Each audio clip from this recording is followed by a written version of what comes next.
Президент Садыр Жапаров Парижге жасаган жумушчу сапарынын алкагында Electricity de France компаниясынын директорлор кеңешинин төрагасы жана компаниянын башкы директору Люк Римон менен жолугушту.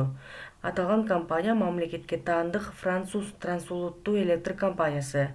Башкы кеңсеси Парижде жана 2016-жылдагы кирешеси 71,2 миллиард евро. EDF Европада, Түштүк Америкада, Түндүк Америкада, Азияда, Жакынкы Чыгышта жана Африкада кеминде 120 гигаватт кубаттуулуктагы ар түрдүү портфелди башкарат. Президент Садыр Жапаров акыркы мезгилде француз компанияларынын, анын ичинде Кыргызстан менен тыгыз байланыш түзүп жаткан Electricity de France компаниясынын энергетика тармагындагы келечектүү долбоорлорго катышууга кызыгуусу артып жатканын канааттануу менен белгиледи.